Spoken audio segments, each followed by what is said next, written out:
what's going on, guys? It is Fox98 here. Welcome back to a brand new episode of my F1 2020 My Team career mode for you guys today here on the channel. Today we're here for the Russian Grand Prix, a track which actually kind of suits me quite nicely. It's quite a nice circuit to drive on the game. In real life racing, it's dreadful and should be non-existent from the calendar because it does rubbish races. But as you can see then, look at the aerodynamics. We've managed to get our rear downforce upgrade on.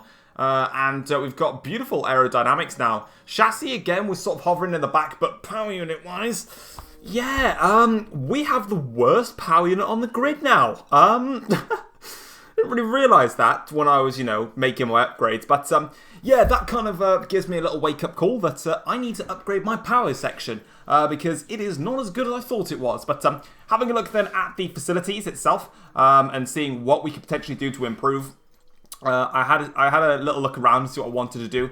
In the end, I decided to upgrade the simulator to allow the pace of Jack Aitken to improve. I just feel like my teammate really just isn't performing to where our car is. Of course, I know I'm doing better than what the car, is in terms of overall performance. But I feel like Aitken is still not getting the most out of that car, and he needs to continue to improve. And as we now go in towards the qualifying session then for this Russian Grand Prix, round the final corner to complete our first lap, and it's a 1 minute 31.2, 6/10 of a second shy of what Albon did. I was quite happy with the lap as Vettel crosses the line and sets the fastest lap, and I was so happy with the lap time. I took a gamble and didn't go out for a second flying lap, and it just, and I mean just, paid off for not only myself, but for Jack Aitken too, with both of us just about scraping through into Q2 there. So a little bit lucky, but we managed to make it through. So that's the crucial thing in there.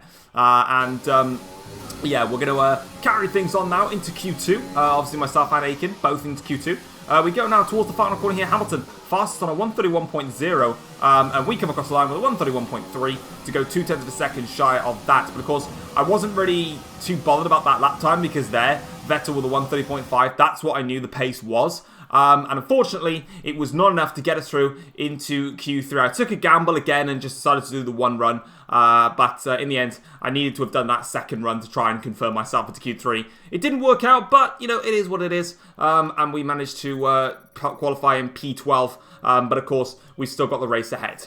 Welcome along then to Sochi and the Russian Grand Prix, one of 8 cities in the world to play host to both the Olympics and a Formula One race. It's a Grand Prix that's proven difficult to crack for anyone beyond the first 2 rows of the grid in recent years, so let's see if that can change today. It's full throttle for around 56% of the lap here at the Sochi Autodrome, a 3.6-mile run around the site of the 2014 Winter Olympics. 12 right turns and 6 left turns give us a total count of 18, with passing opportunities available into turns 1 and 13.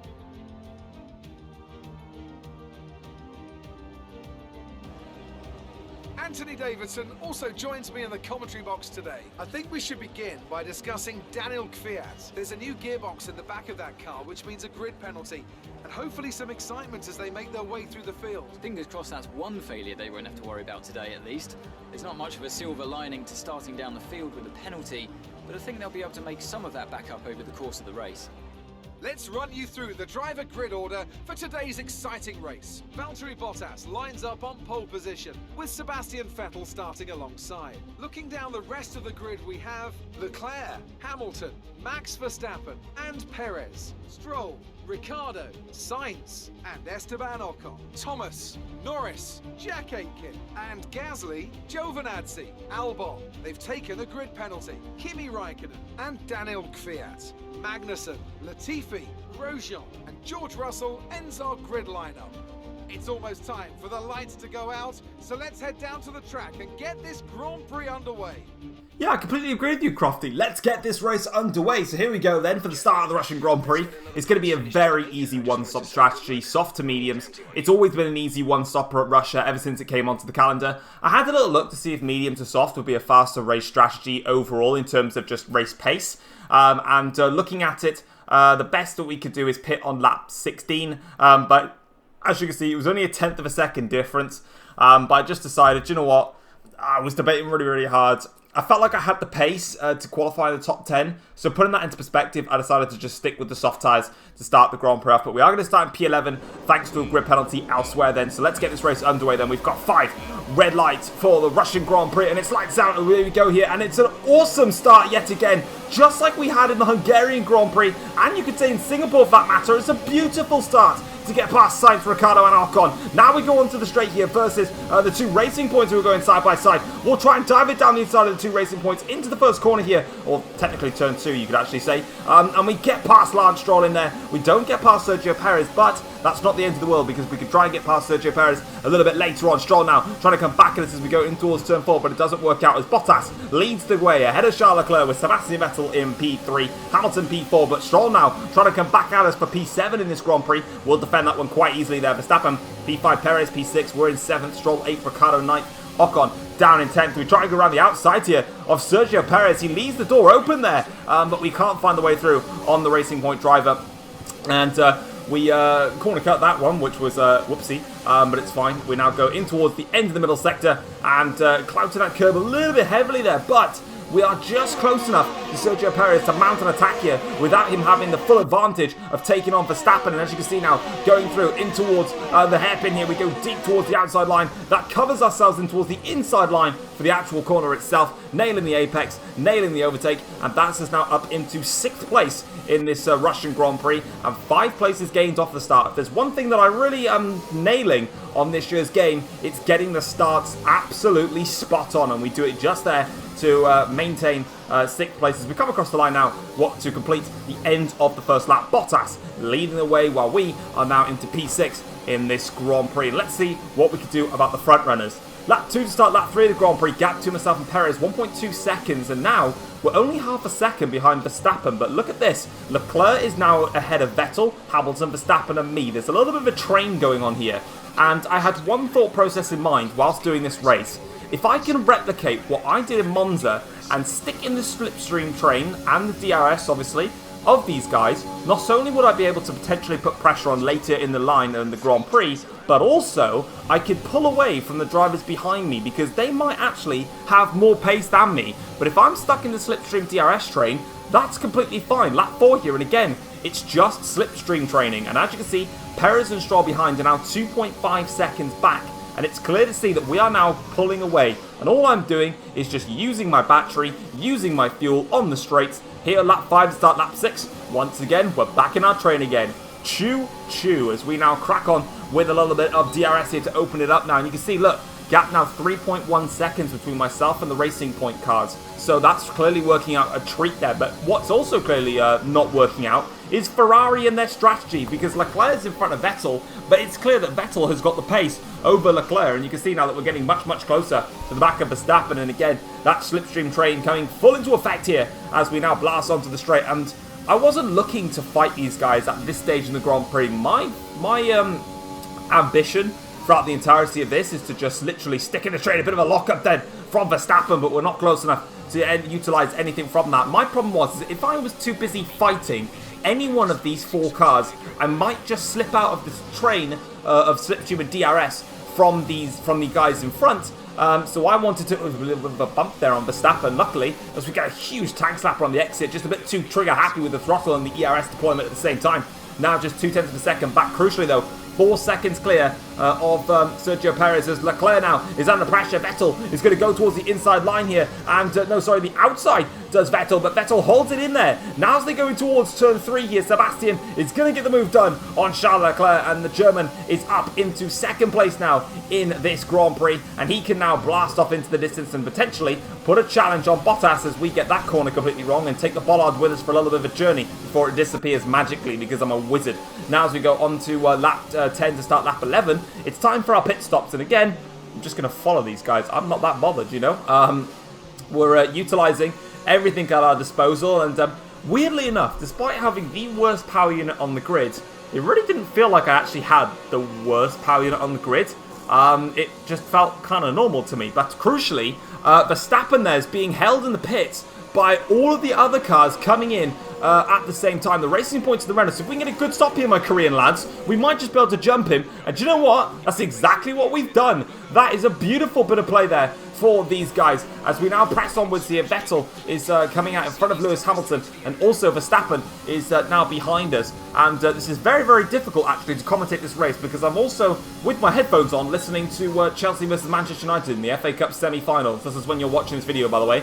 As VAR check a penalty. Speaking of that, it's actually live. I'm watching it live, but I'm also commentating this. Multitasking at its finest. But away from football, let's get back to Formula 1. Hamilton now is attacking Romain Grosjean for P13 in this race. Crucial that he gets past him, and I know it's crucial that I've got to pass Grosjean as well if I've got any chance of sticking in the slipstream of Lewis Hamilton. And we're going to go down the inside of Romain Grosjean, break a little bit early, but now we get through on Romain Grosjean, and we're still in range of Lewis Hamilton, which is the crucial thing in all of this. We're a little bit low on the fuel side, but we can work that back into our stride as we mess up a little bit there on the run. Lap 15 to start lap 16, and you know what? Welcome back to the Slipstream train, ladies and gentlemen, because Lewis Hamilton now leads the train. Leclerc is now attacking Hamilton, and this stage of the Grand Prix was very, very tough. As you can see, Leclerc is constantly closing in on Hamilton, but that gap is around about like 9/10 of a second by the end of each straight, meaning I've got to use a hell of a lot more of my ERS just to stick in range with these guys,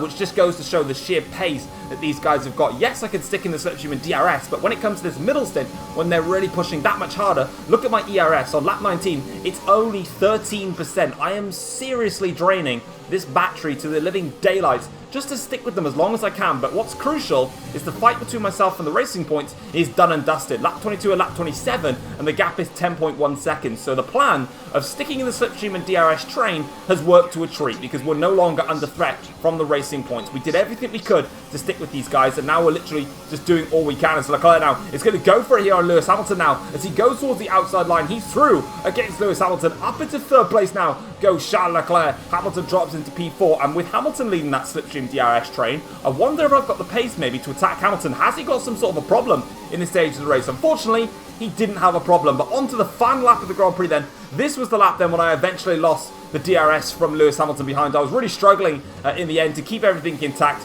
but we come across the line to secure ourselves P5 in this Grand Prix, and that was a beautifully executed race from start to finish, constantly well managing the ERS, well managing my fuel mixture, and just well managing my overall pace behind them. And if they're going to Slipstream and DRS train, by all means Slipstream and DRS train. I was easily able to stick in with it. So yeah, really, really happy with that overall there, and I can be pleased with that result. It definitely worked out very, very nicely for me. The car was set up. Actually, yeah, I left it on a completely default setup. I didn't do any changes for this Grand Prix because I didn't feel the need to.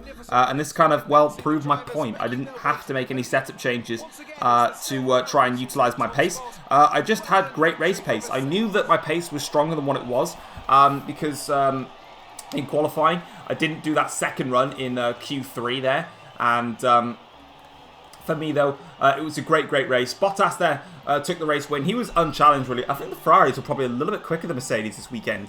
Yeah, you can see Bottas leads when ahead of Sebastian Vettel and Charles Leclerc. Hamilton in fourth, and then ourselves finishing in fifth. A great result after starting in P11 in this Grand Prix. So, yeah, definitely going to be pleased with that one as we move further forwards now. As I'm also commentating this at the same time here. Olivier Giroud has just scored for Chelsea against Manchester United. Don't know if you're interested, but you've just been told about it. Drivers' Championship. 6 points separates Hamilton and Bottas in the Drivers' Championship. I think Vettel was also only 6 points back in the championship. Yeah, he is. So close at the top there as Red Bull are falling back in the Constructors' Championship. For us, though, we still keep pressing onwards. So really, really good stuff there from ourselves. As we've got some more interviews and we need to pick a new rival. And yeah, thanks for giving me either the Ferraris or the Mercedes to work with. It's my fault for making this, my team, much, much more casual than everyone else, that I get harder rivalries. But who cares? There's my challenge. Cutting my way through the field. I mean, yeah, it was kind of decent, really.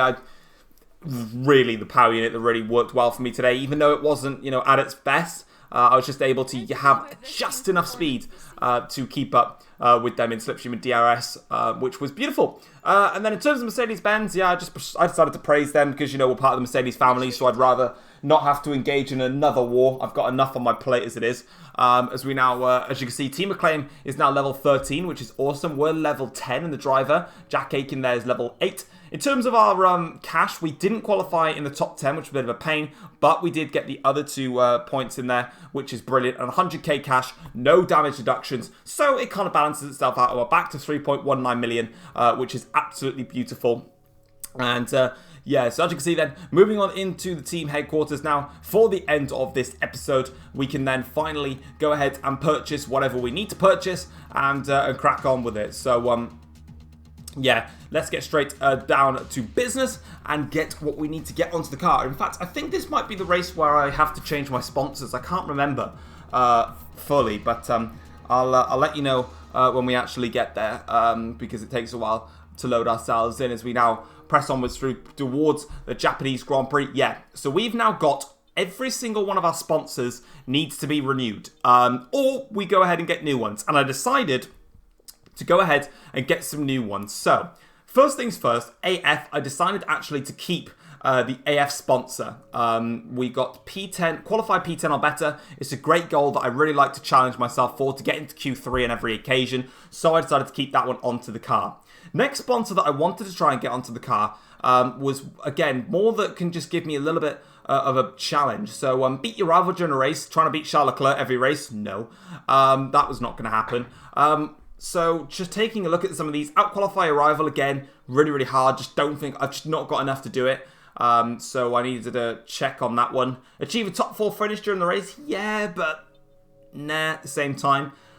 So again, we're just having a look through all these and seeing which ones are slightly challenging and some that are achievable, because we need to get income for next season. So this one I was never going to do because it's 30 laps in practice. Absolutely no chance. I could have done that one for team interviews, but not really that bothered with it. I think then as we go down, this one here, Satellite. Now, I've seen other content creators go with this one, and I went with it in the end. Is to complete 100 laps during a race weekend.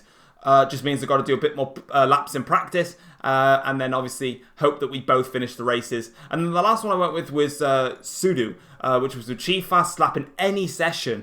So it means I can just slap on a set of soft tyres in FP1 when everyone's on the mediums and the hard compound tyres, and just go ahead and blast in a qualifying simulation run, hopefully get top of the table, and it's an easy 400,000, which can come straight into our pockets. But guys, that's going to be it for today's episode of my F1 2020 My Team Career Mode for you guys here at the Russian Grand Prix. If you have enjoyed it, feel free to drop it a like and subscribe to the channel if you're new around here as well. And yeah, I believe that is going to be everything. I don't think I make any more upgrades. Yeah, I will see you guys next time. So thank you very much for watching.